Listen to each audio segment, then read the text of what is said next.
ആധുനികത എന്ന് നമ്മൾ കരുതുന്ന, നാം വിളിച്ചു പോരുന്ന ഒരു സംവിധാനത്തോട് ഗാന്ധി പുലർത്തിയ ചില വിമർശനാത്മക നിലപാടുകളാണ്. ഗാന്ധി 1909 ഹിന്ദു സ്വരാജ് എഴുതുന്നത്. ഹിന്ദു സ്വരാജ് ഇന്ന് വായിച്ചു നോക്കിയാൽ ധാരാളം അബദ്ധങ്ങൾ നമുക്കതിൽ കാണാൻ പറ്റും, അതിലൊരു സംശയമില്ല.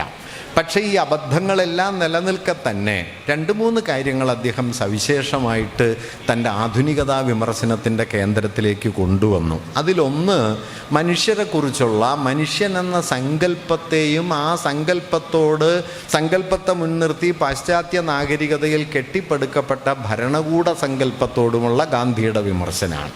ഗാന്ധി മോഡേൺ സ്റ്റേറ്റിനെതിരായിരുന്നു.